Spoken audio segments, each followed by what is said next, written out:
Everybody, welcome back. I am so thrilled today to really share an amazing message, the message of possibilities.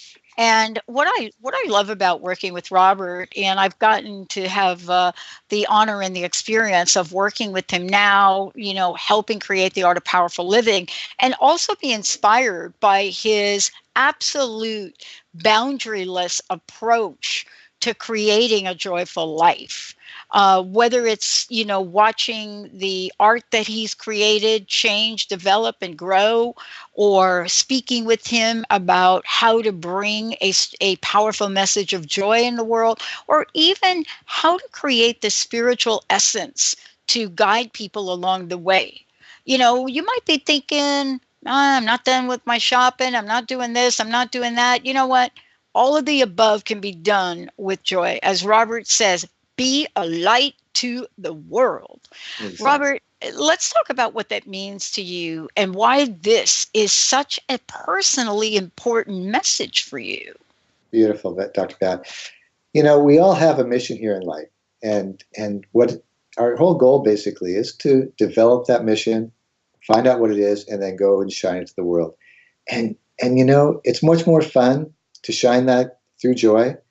I was listening to Dr. Michael Bedquist last night, and that one of the great parts of joy also is to learn new things, to listen to great speakers, to read a great book, to grow and to learn. That's one of the great joys in life. But his message was so profound and so timely for this time of the year. He says to ask the great questions. What are the questions that are empowering to you? And of course, one of the questions are, the universe gave me birth. God gave me birth. And there's a reason why I was born. And the question is, what gifts does God want to express through me? What gifts does the universe want to express through me? What am I here to birth? And so he says, like we were talking about before, to listen to that small voice inside, to get in that silence time, and then really think about and plan about, what must I do to develop that mission, to go ahead and do it? What changes are necessary? The habits that I have, the food I eat, the way I talk with people. What do I need to change so I can manifest that vision? And then the real project goes forward is, how do I become the master to partake in the unfolding of the universe? Because we're all partners in this, and we can create a more joyful world. Like we're talking about the time of year right now, we're still in the holiday of Hanukkah. And Hanukkah is the holiday of lights. And most people know that it's about lighting 8 days, it's a miracle. But really, there's an underlying story here about religious freedom. Really, what this was all about, the Greeks had taken over Jerusalem and had destroyed the temple, not destroyed the temple, but made it so that it was unclean. And what this was a revolt against the Greeks so the Jews could return to the religion, to the way that they worship God. And so basically, this is a time of bringing more light, more spiritual light, more personal light into this world. And it's a very, very delicate time, but it's also a very, very special time. And if we could listen to the words of Reverend Michael Bedquist to really go deep, find out what it is that the universe, what it is that God wants to express through us, this is going to be an amazing world. There's about 30,000 people listening to this broadcast right now, many more on the Many more, yeah. rebroadcast. Yes. Yeah. If all 30,000 of us did something along this line and spread it out to another 1,000, and then they spread out to another 1,000, that would be over 1 billion people right there. Think of the power of what we have right now, Dr. Pat, and what we can do with that power. Here's what I love about what you said. Next year we are launching a campaign that we're calling the Positive Mojo Movement. And what you just described, because you've been a pioneer in this field, you have been the ambassador of joy. You have been the person that says it doesn't matter how you express your joy. Is it art? Is it cooking? Is it being? Is it breathing? What is it? You've been so beautiful in the way that you've removed the shackles of judgment. See? The shackles of judgment about, how do I have to do it, Robert? What do I have to do? Maybe I don't know. Do I have to have my joystick going on? I mean, do I have to listen to Lady Gaga? What do I have to do? All of the above. But here we are today in this energy and power. And I love the way you were talking about the lights. What have you learned in your own life that has helped you move beyond some of the challenges? How did you get to be so joyful? Dr. Pat, it's a lot of work, Yeah. and it really is. It is, and one of my mentors said, "Listen, if you are a joyful person, I have huge respect for you because I know you have really worked to get there." He also said that being joyful is hard work, and it is, but it's wonderful work.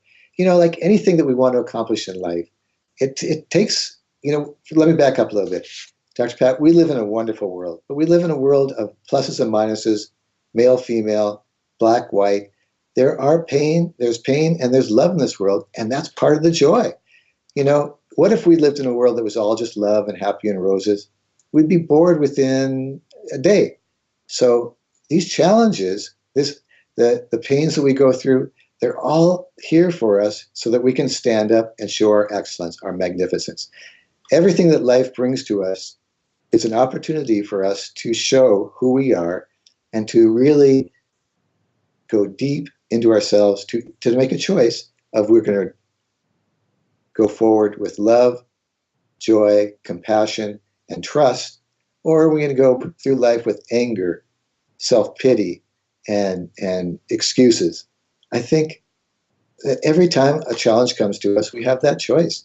And the more it's like any muscle, you grow this muscle to go, hey, I'm not making excuses. I made this mistake. I'm going to rear up to it, and I'm going to take steps so it doesn't happen again. And that is the joy of life, is to move forward. Anytime you can look back at your life, that you have come across a challenge, you've met that challenge, and you've come across a stronger person, a more joyful person, a healthier person, a more generous person, that's one of the greatest joys in life. Yeah, we were talking during the break a little bit, and I was sharing with you, having a birthday this month. I've always been in tune sort of with the planetary alignment things. And I was really focusing on what are people in our spiritual community, our consciousness community, what do they say about this time? And what I love about this, Robert, is it doesn't matter what anybody says about this time or what the planets are. You have been consistent with your message from day one. Joy, more joy. And let me help you, let me, Robert, help you achieve that. Um, what would you say to help people aim straight and get to where they are today and where they want to go?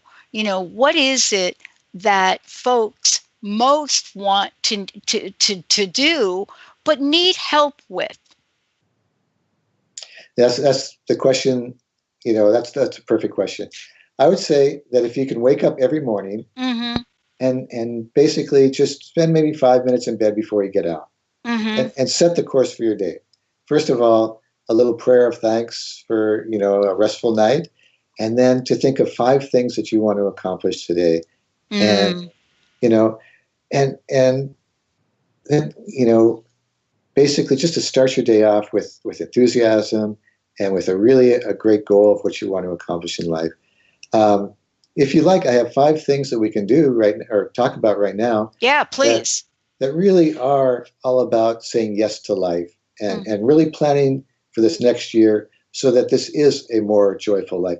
Now, I can back up a little bit because we are in a very interesting time. And like you mentioned, politically, economically, there may be some challenges that come to this next year.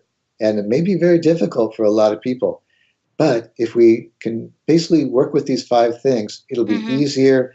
And I think we can raise it so that these things are not so, I don't want to use the word dangerous, but not so critical. So, Yeah. Well, why don't we do this? Let's take a short break. And when we come back, the entire segment will be to take this journey with you to experience what these 5 things are. And I love what you say. You say, let's keep it simple. Simple doesn't mean that it is any less powerful. right? Simple and powerful are a great combination. Let's take a short break. When we come back, what are the five things that Robert's going to share with us so that we can have more joy, get involved with life, and what? Yeah, yeah, let's be happy. Let's take a short break. We'll be right back.